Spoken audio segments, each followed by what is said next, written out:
Bueno, en diversas ocasiones nosotros cometemos el grave error de no cuidar lo que Dios ha puesto en nuestras manos, y es que dejamos las cosas a la mitad. Piensen en lo siguiente y díganme si no es cierto.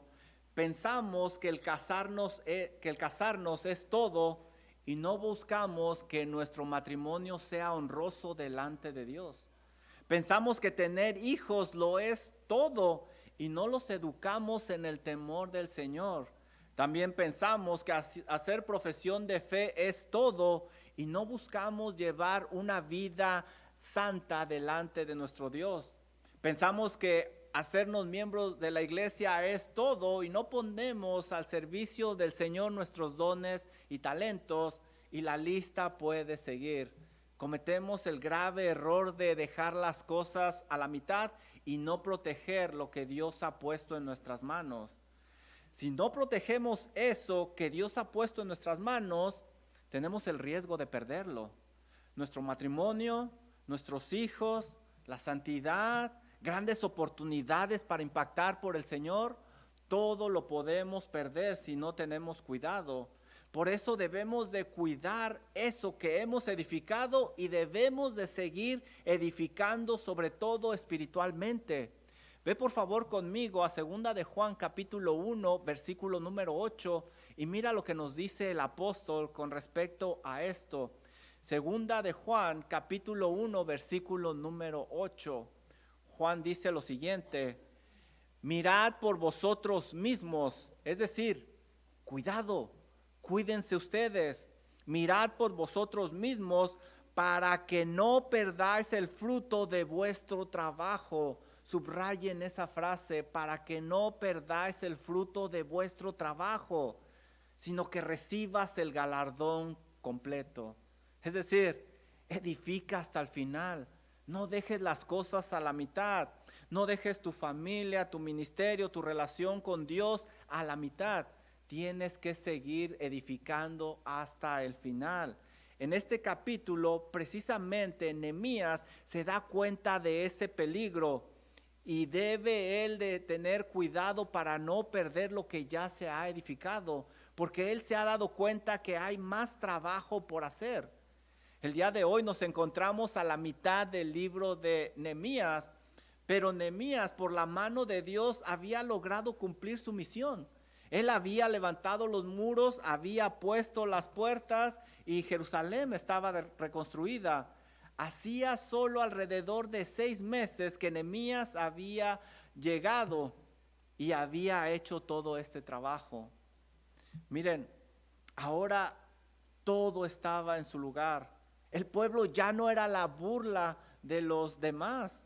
Quizá cualquiera hubiera pensado que Nehemías había cumplido su misión y que debería de regresar a palacio a vivir cómodamente donde era copero del rey.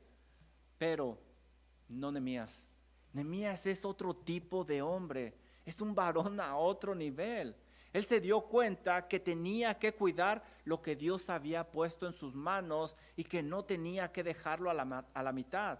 Nehemías detectó que había más trabajo por hacer y no quería perder el fruto de lo que ya se había edificado.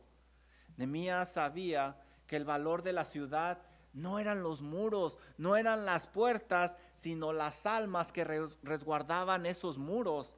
Esas almas no estaban organizadas para resistir otro ataque como lo había vivido anteriormente. Nehemías tenía que organizarlos. No estaban listos para otro ataque, especialmente espiritual. Un ataque espiritual podría acabar con su relación con Dios. El trabajo no había terminado. La reconstrucción de los muros simplemente era un paso más. Ahora era tiempo de organizar al pueblo de Israel y seguir edificando espiritualmente para no perder el fruto de su trabajo, como lo leímos en 2 de Juan. Nehemías le había prometido regresar al rey, le había dicho que iba a regresar a palacio, pero antes de regresar permanentemente con el rey, va a buscar organizar la nación para que la nación viva segura. Aprendamos de este capítulo 7 de Nehemías a no dejar las cosas a la mitad, para no perder el fruto de lo que ya se ha edificado. Y sabes, para proteger lo que ya se ha edificado, lo primero que tenemos que hacer es confiar en Dios y no confiar en nuestros recursos. Miren lo que nos va a enseñar estos primeros versículos. Recuerda, debemos de confiar en Dios y no en los recursos que nosotros tenemos. Muchas personas ponen su seguridad en las cosas, en las personas, en los recursos, pero eso es un grave error. Aquellos que no tienen una relación personal con Dios por medio de Cristo Jesús, pues está bien, piensan de una manera diferente a los creyentes. Mira lo que dice Salmo 27, cómo piensan aquellos que no tienen una relación con Dios. Dice el salmista, Salmo 27, estos confían en carros, aquellos confían en caballos. Él está describiendo un grupo diferente, pero mira lo que dice el resto del versículo, mas nosotros, es decir, nosotros somos diferentes, no somos como aquellos, mas nosotros del nombre de Jehová tendremos memoria. El creyente pone su confianza no en las cosas, sino en Dios, como lo vamos a ver aquí en Nehemías capítulo número 7. Mira lo que dice el versículo número 1. Nehemías capítulo 7, versículo número 1. Luego que el muro fue edificado y colocadas las puertas, es decir, hasta ahorita estamos leyendo que ellos ya tienen seguridad aparentemente. Habían pasado 52 largos e intensos días y finalmente la ciudad tenía protección física. Las puertas estaban en su lugar. Se había dado un gran paso para proveer protección a esta nación. Ahora ellos podrían trabajar libremente sin temor a que llegaran los invasores y que destruyeran aquello que ellos habían edificado o que robaran aquello que habían conseguido obtener. Ahora podrían comenzar una mejor economía sin el temor de que les robaran todos sus bienes. Las familias estarían seguras, podrían moverse sin preocupación a que les hicieran algún tipo de daño. Aunque todo esto que les estoy diciendo es verdad gracias a los muros, el propósito principal de los muros, como veremos más adelante, es otro. El pueblo no debía de poner su confianza en esos muros, sino en el Dios que les había permitido levantar esos muros. Si Dios no seguía esa construcción, todo iba a ser en vano. Y ese es un error que nosotros cometemos frecuentemente. Dice Salmo 127, versículo 1 y 2 lo siguiente. Si Jehová no edificara la casa, en vano trabajan los que la edifican. Es decir, si Dios no estaba con ellos, esa construcción tarde o temprano iba a caer. Versículo número 2. Si Jehová no guardare la ciudad, en vano vela la guardia. Si Dios no estaba en esos muros, tarde o temprano todo iba a acabar, todo iba a caer. Todo lo que se había avanzado se iba a ir a la basura y esos 52 intensos días iban a ser en vano. Por otro lado, si el Señor seguía edificando con ellos, su trabajo no iba a ser en vano. Todo lo que se avanzó estaría seguro. ¿Sabes?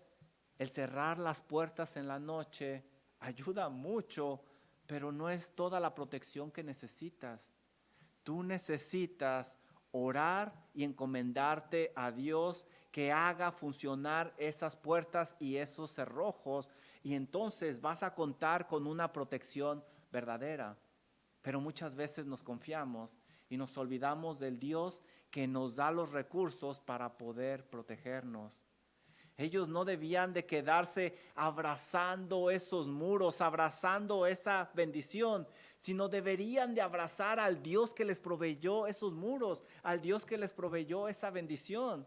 Esos muros eran un testimonio vivo del poder y la misericordia de Dios que actuó a través de ellos. Aún los paganos, aún los incrédulos daban testimonio de que esos muros eran prueba del poder de Dios. Mira lo que dice Nehemías capítulo 6, versículo 15, solo un capítulo anterior. Mira lo que dicen los enemigos. Fue terminado pues el muro el 25 del mes de Elul, en 52 días. Mira el versículo 16. Y cuando lo oyeron todos nuestros enemigos, temieron todas las naciones que estaban alrededor de nosotros y se sintieron humillados y conocieron que por nuestra mano se había levantado esa obra. ¿Así dice tu Biblia? Si así dice tu Biblia, tírala, es una versión apócrifa. Dice, y conocieron que por nuestro Dios había sido hecho esta obra. Dios estaba detrás de todo eso. Quiero hacer una pausa. Piensa tu familia, piensa tu matrimonio, piensa tu iglesia, piensa tu ministerio. Muchos de nosotros oramos por cada una de esas cosas y las hemos dejado a la mitad.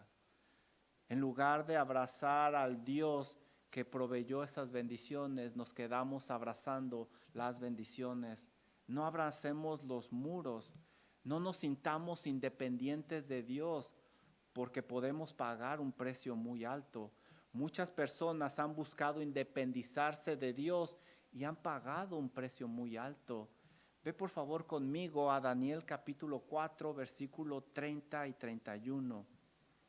Daniel capítulo 4, versículo 30 y 31 nos da un ejemplo de alguien que abrazó la bendición y se olvidó del Dios de la bendición. Está hablando el rey Nabucodonosor y dice esto: ¿no es esta la gran Babilonia que yo edifiqué para casa real con la fuerza de mi poder y para gloria de mi majestad? ¿No es verdad que muchas veces hacemos esto? Mira mi familia, mira esto que logré, mira aquello. Mira el versículo 31 lo que dice. Aún estaba la palabra en boca del rey cuando vino una voz del cielo. Miren lo que dice esta voz. A ti se te dice, rey Nabucodonosor, el reino ha sido quitado de ti. ¿Lo puedes ver? Esos muros no lo eran todo. Simplemente era un recurso más de parte de Dios. No cometas el error que muchas personas hacen, que cuando consiguen lo que necesitan de parte de Dios, se creen independientes y más tarde su construcción cae. Su matrimonio, su familia, sus hijos, su ministerio, su trabajo, todo cae. Nunca debemos quedarnos abrazando la bendición, sino debemos de abrazar al Dios que proveyó esa bendición. No sea que Dios el día de mañana llegue a decir, como le dijo a Nabucodonosor, la bendición se te es quitada. Tengamos cuidado, hermanos. Nehemías sabía que el trabajo no había terminado, que los muros no eran todo, que ahora tenía que organizar a las personas que estaban dentro de esos muros. Tenía que dejar todo listo antes de regresar a servir al rey nuevamente como él se lo había prometido. A pesar de su gran amor por ese pueblo, él le había hecho la promesa al rey que iba a regresar y la tenía que cumplir, pero todavía no era tiempo. Todavía no era tiempo. Regresemos al versículo número 1. ¿Cuántos versículos tiene el capítulo, por cierto? 73. ¿Cuántos versículos llevamos? 1. ¿Tienen algo que hacer esta noche? Porque yo sí, déjenme ir rápido. Luego que el muro fue edificado y colocadas las puertas y fueron señalados porteros, cantores y levitas. ¿Te das cuenta? Nehemías comenzó a organizar el pueblo, pero mira el orden de cómo comenzó a organizar el pueblo. Él puso porteros. Estos eran levitas que estaban encargados de abrir y cerrar las puertas del templo. Estos hombres eran de carácter fuerte porque mantenían el orden ahí en el templo. Luego dice que puso cantores. Este era un grupo encargado de una adoración continua. Con los muros levantados y los porteros en su lugar, ahora podrían adorar a Dios libremente a toda hora. Y también, ¿qué organizó? Levitas. Este es un grupo que estaba encargado de trabajar en el templo. Ayudaban a los sacerdotes en sus labores. Ahora el templo podía funcionar mejor porque contaba con una protección. Pero, ¿lo notaste? Es muy interesante cómo Nehemías empieza a organizar la nación. Este versículo nos está indicando claramente cuál era el propósito principal de esos muros. Lo primero que restauró Nehemías fue la adoración a Dios. ¿Te das cuenta? Él no se quedó abrazando la bendición, sino que buscó adorar al Dios de la bendición. No era simplemente la protección de las personas o el progreso de la nación, aunque lo tendrían. El propósito de los muros era proveer seguridad para poder adorar a Dios libremente, darle gracias a ese Dios de la bendición. Nehemías levantó esos muros para poder alabar a Dios libremente y así poder proteger lo que se había avanzado. Recuerda esta regla primordial, hermano. Si es que eres un verdadero cristiano, un cristiano verdadero, todo será instrumento que te llevará a que le des honra y gloria a Dios, a que tu vida sea para alabanza del nombre de nuestro Señor Jesucristo. Todo. Ve por favor conmigo a Efesios capítulo 1 y mira lo que nos dice el apóstol Pablo. Piensa en todo lo que tienes. Todo lo que Dios te ha dado es para que le des honra y gloria. Dice Efesios capítulo 1 versículo 5, adelantándome un poquito, habiéndonos predestinado para ser adoptados hijos suyos por medio de Jesucristo, según el puro afecto de su voluntad.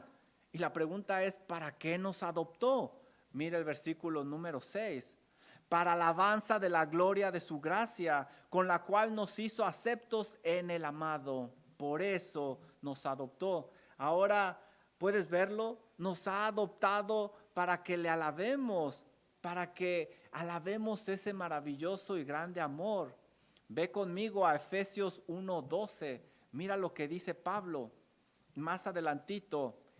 En él, asimismo tuvimos herencia, habiendo sido predestinados conforme al propósito del que hace todas las cosas según el designio de su voluntad. Y la pregunta es, ¿por qué nos predestinó? Mira el versículo número 12, a fin de que seamos, ¿para qué? Para alabanza de su gloria. Para eso nos ha prestado la vida. Ve un poquito más adelante, versículo número 13, Efesios 1:13. En él también vosotros, habiendo oído la palabra de verdad, el evangelio de vuestra salvación, y habiendo creído en él, fuisteis sellados con el espíritu de la promesa. Versículo 14, que es las arras de nuestra herencia hasta la redención de la posesión adquirida. Y la pregunta es, ¿para qué fuimos sellados con el Espíritu Santo? Mira lo que dice el versículo. ¿Para qué? Para alabanza de su gloria. Para eso Dios te presta la vida y para eso Dios pone recursos en tus manos. Querido hermano, nunca se te ocurra quedarte abrazando la bendición en lugar de ir al Dios que da las bendiciones. ¿Sabes? Dios te dio una casa para que ahí se le dé honra y gloria a su nombre. El tener un lugar para vivir no es el propósito principal. Dios te dio unos hijos para que los hagas discípulos del Señor Jesucristo y que ellos honren al Señor con su vida. El disfrutarlos y amarlos es hermoso, pero no es el propósito principal. ¿Sabes? Dios te dio un trabajo para poder vivir y así puedas tener los medios para darle gloria a su nombre. El poder comprar cosas y pagar aquello que debemos no es el propósito principal, aunque ayuda. ¿Sabes? Dios te dio una iglesia para que ahí le alabes y te edifiques. El tener compañerismo con los hermanos y pasar un rato agradable no es el propósito principal, aunque es verdad. Dios te sigue prestando la vida. ¿Para qué? Para que seas para alabanza de su nombre.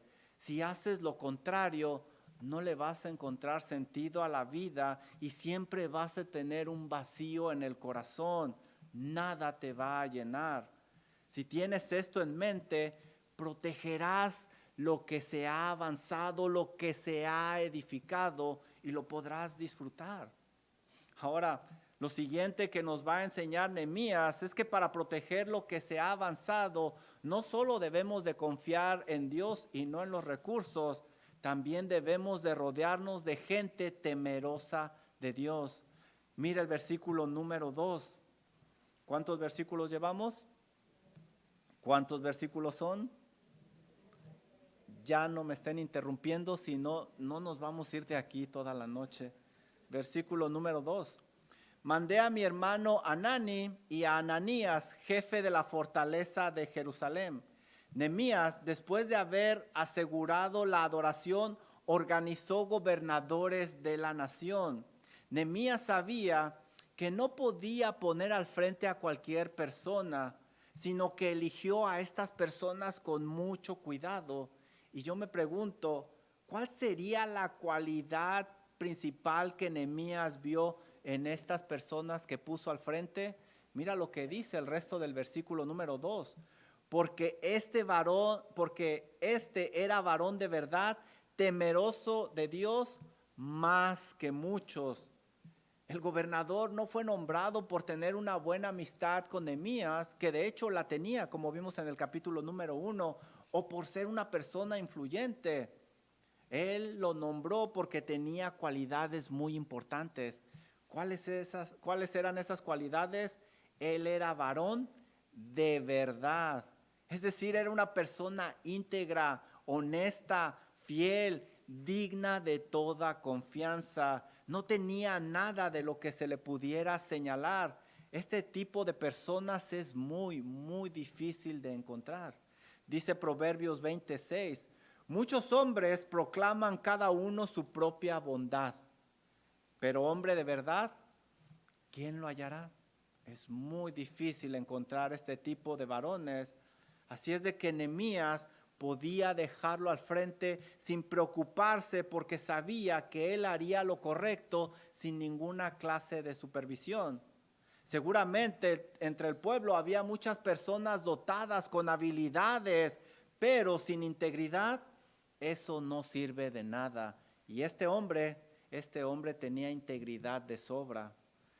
Ahora, ¿por qué este hombre tenía integridad? ¿Por qué este hombre llegó a ser tan confiable? ¿Qué hacía que se condujera de esa manera? Su siguiente atributo lo explica todo. Dice ahí que él era temeroso de Dios. Su cualidad más importante era que él temía a Dios. Él mostraba un gran respeto a Dios. Un hombre que teme a Dios va a tomar decisiones sabias. Dice Proverbios 1:7 que el principio de la sabiduría es... Deberían de dar el sermón ustedes, ya se lo saben. El principio de la sabiduría es el temor a Dios. Este tipo de hombre se aparta de lo pecaminoso. Dice Proverbios 8:13, el temor de Jehová es aborrecer el mal. La soberbia y la arrogancia, el mal camino y la boca perversa, aborrezco. Este hombre no hará nada indebido porque tiene temor de Dios, porque tiene temor al juicio de Dios. Dice Salmo 119:20, mi carne se ha estremecido por temor a ti, y de tus juicios tengo miedo. Nehemías puso al frente a alguien que temía a Dios porque era una garantía. ¿Sabes? Yo no sé de qué clase de gente te rodeas tú, pero yo quiero rodearme de este tipo de gente, gente temerosa de Dios, que me ayuda a hacer las cosas bien delante de mi Señor. Ahora, no nada más eso, dice que era temeroso de Dios más que muchos. Nehemías indica que Jerusalén estaba bendecida con muchos hombres temerosos de Dios, pero este sobresalía entre todos.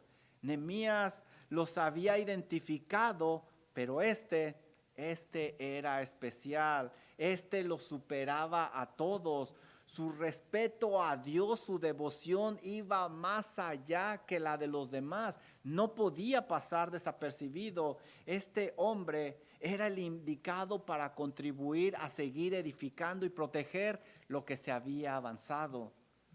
¿Sabes?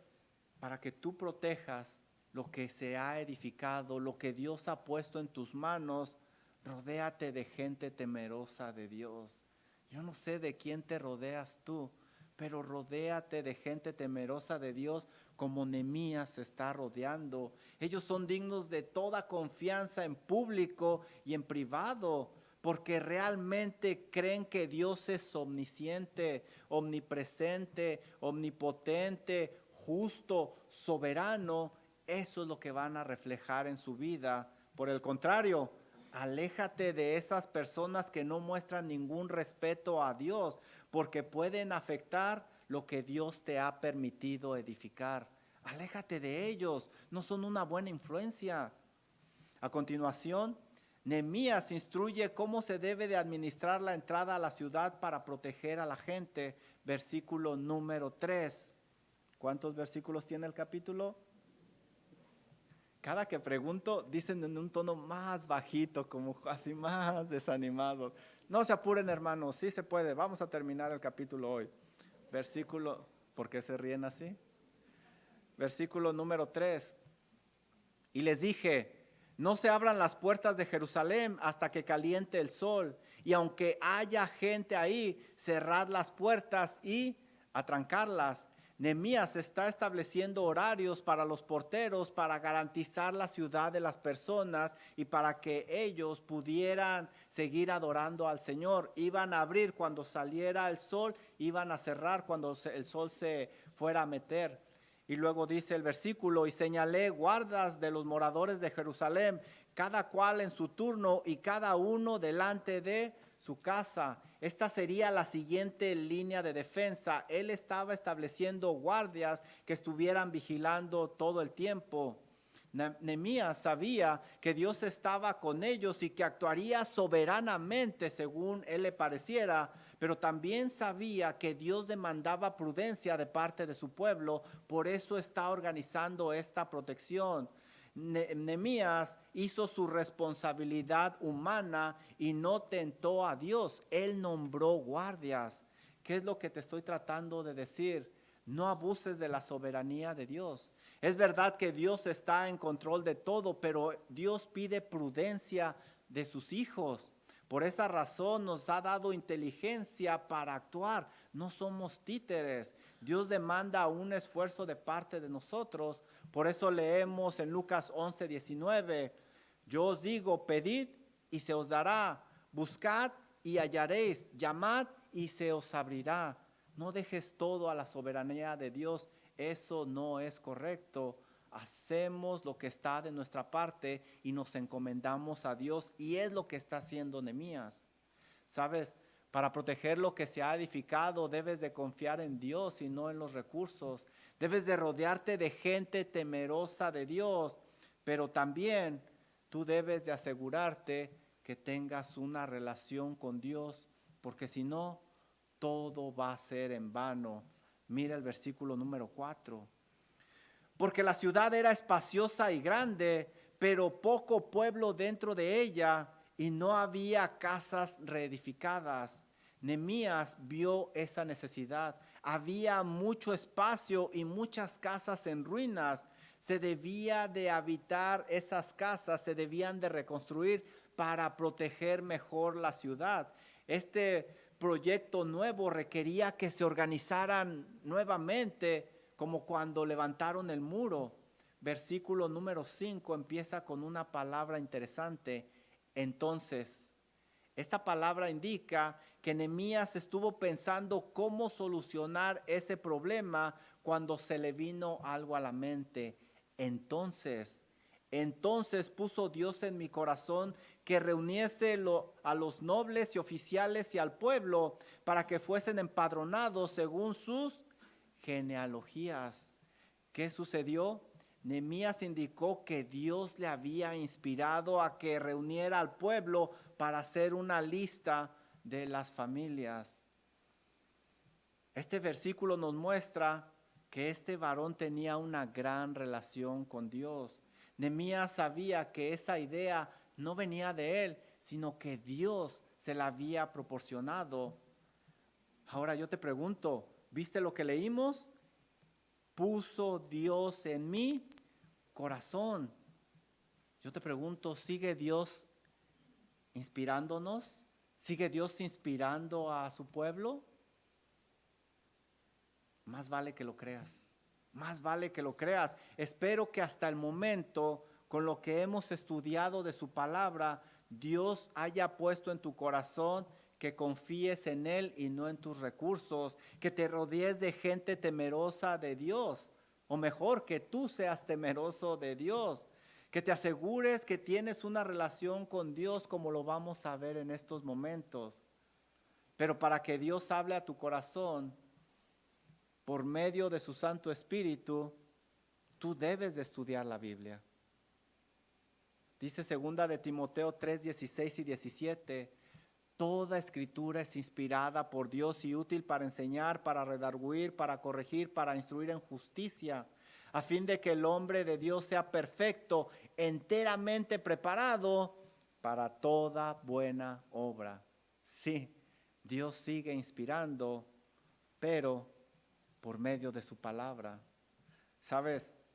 En nuestros días se toma muy a la ligera esta frase, Dios me puso en el corazón esto, pero debemos de tener mucho cuidado, hermanos, para que estés seguro que verdaderamente Dios puso algo en tu corazón. Fíjate el contexto de estos 7 capítulos que hemos estado estudiando. Nehemías en todo momento ha estado aplicando la palabra de Dios para enfrentar cada obstáculo que se le ha presentado. Nehemías antes y durante todo este proyecto ha estado orando constantemente. Nehemías está haciendo un proyecto que claramente viene de parte de Dios. Nehemías ha demostrado no tener un interés personal, sino solo obedecer a Dios y traer gloria a su nombre. Por último, el testimonio de Nehemías es impecable, como lo hemos estado estudiando. Si este es tu caso como el de Nehemías, entonces puedes decir probablemente que Dios te ha puesto algo en el corazón. Muchos impulsados por emociones usan esta frase, pero deberían de tener mucho cuidado. Pueden atribuirle a Dios algo que Él no ha dicho y pueden cometer un error muy, muy grave. Por esta razón, tu guía siempre tiene que ser la Biblia, donde Dios ha revelado su mensaje y Dios nos ilumina para poder entenderla. Nehemías dijo esta frase, pero la dijo en el contexto adecuado. Tengamos cuidado de usar una frase así a la ligera. A continuación, en el resto del capítulo, Nehemías muestra la genealogía del pueblo de Dios y va a buscar agruparlos. Dice Nehemías, y hallé el libro de la genealogía de los que habían subido antes y encontré en él escrito así. Y va a nombrar toda la genealogía que nosotros estudiamos anteriormente. Brinquen por favor hasta el versículo 61 y encontramos ahí algo interesante. Estos son los que subieron de Tel Mela, Tel Harsa, Kerub, Adón e Imer, los cuales, subraya esta frase, no pudieron mostrar la casa de sus padres, ni su genealogía, si eran de Israel. Tristemente, Estas familias no podrían disfrutar de los beneficios porque no pudieron comprobar que eran israelitas. Tristemente, estos no serían los únicos que serían descartados. Por favor, ve conmigo al versículo 63. Y de los sacerdotes, los hijos de Abani, los hijos de Cosi, los hijos de Barzilae, el cual tomó mujer de las hijas de Barzilae, Galadita, y se llamó del nombre de ellas. Versículo 64. Estos buscaron sus registros de genealogías y no se halló, y fueron excluidos del sacerdocio. Y les dijo el gobernador que no comiesen de las cosas santas. No todos iban a poder disfrutar los beneficios porque no pudieron comprobar su nacionalidad. No obtuvieron una tierra como los demás porque sus nombres no se encontraban escritos en esa lista. Ellos esperaban habitar y contribuir en el templo con la línea sacerdotal, pero eso no sería posible porque no pudieron comprobar que venían de la línea sacerdotal. Los líderes hicieron lo correcto en excluirlos porque Dios había dicho que tenían que tener cuidado quienes iban a servir en el templo, solo los levitas. Dios tenía oficios muy delicados, los cuales no se podían ocupar por cualquier extraño. Por ejemplo, como les decía, solo los descendientes de Leví podían trabajar en el templo, solo los descendientes de Aarón podían ser sacerdotes. Por eso, esa lista era muy importante. Había que cuidar celosamente lo que Dios había ordenado, lo que ya se había construido. ¿Sabes? Que no te pase lo que le sucedió a esta gente que creía que era parte del pueblo de Dios, pero al llegar a revisar esta lista se dieron cuenta que no era así. Si no existe una relación con Dios, en vano vela la guarda, en vano se edifica, como leímos al principio en el Salmo. No esperes más. Asegúrate que realmente tienes una verdadera relación con Dios por medio de Cristo Jesús, porque no importa qué tanto edifiques en esta vida, al momento que cierres tus ojos y los abras a una eternidad, todo será en vano. Dice 2 de Corintios 13:5, examinaos a vosotros mismos si estáis en la fe, una fe salvadora. Probaos a vosotros mismos, o no os conocéis a vosotros mismos que Jesucristo está en vosotros, a menos que seáis reprobados. Como le sucedió a esta gente, le va a suceder a muchas personas que creen que son del pueblo de Dios. Cuando estén delante del Señor, sus nombres no van a ser encontrados en el libro de la vida, y eso es una tragedia muy grande. Dice Mateo 7, 22 y 23, muchos me dirán en aquel día, Señor, Señor, ¿no profetizamos en tu nombre y en tu nombre echamos fuera demonios y en tu nombre hicimos milagros?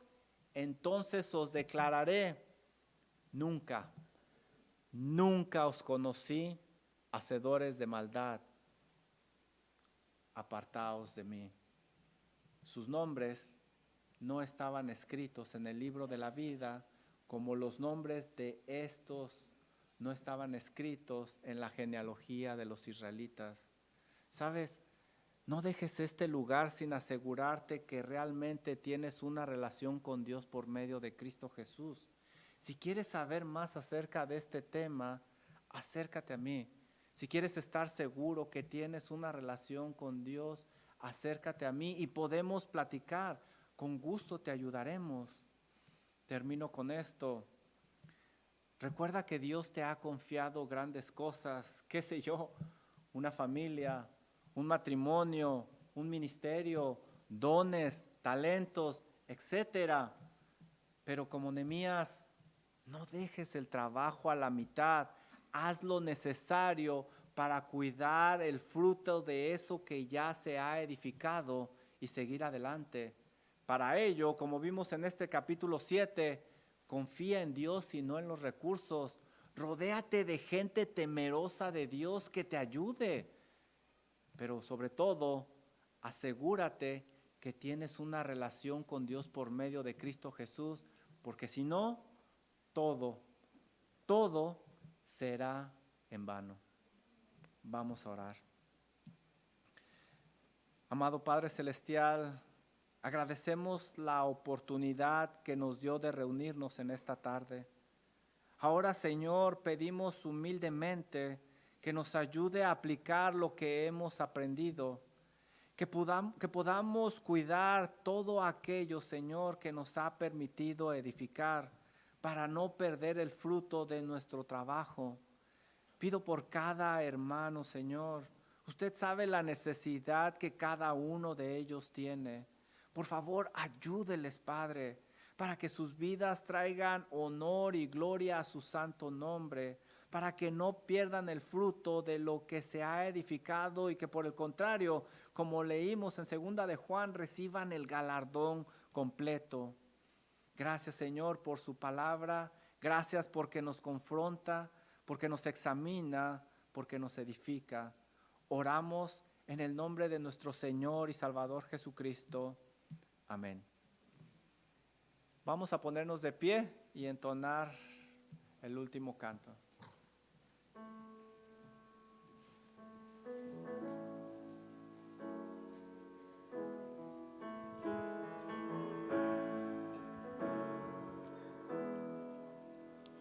Que amor mis pecados decide olvidar, lanzados al mar no los quiere contar.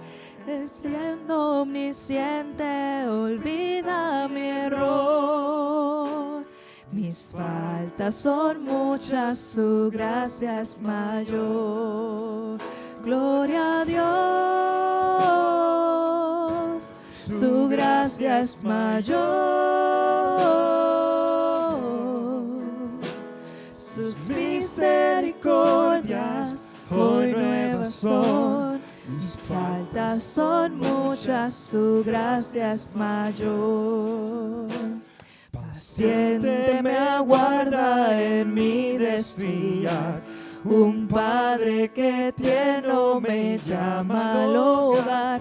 Recibe al débil y al vil pecador. Mis faltas son muchas, su gracia es mayor. Gloria a Dios, su gracia es mayor. Sus misericordias hoy nuevas son. Mis faltas son muchas, su gracia es mayor. Qué grandes riquezas Él nos otorgó, Su sangre fue el pago, su vida entregó. Pagó esta deuda y la canceló. Mis faltas son muchas, su gracia es mayor. Gloria a Dios, su gracia es mayor. Sus misericordias hoy nuevas son. Mis faltas son muchas, su gracia es mayor. Su gracia es mayor. Sus misericordias hoy nuevas son. Mis faltas son muchas, su gracia es mayor. Gloria a Dios. Su gracia es mayor. Sus misericordias hoy nuevas son. Mis Faltas son muchas, su gracia es mayor. Mis Faltas son muchas, su gracia es mayor. Mis Faltas son muchas, su gracia es mayor.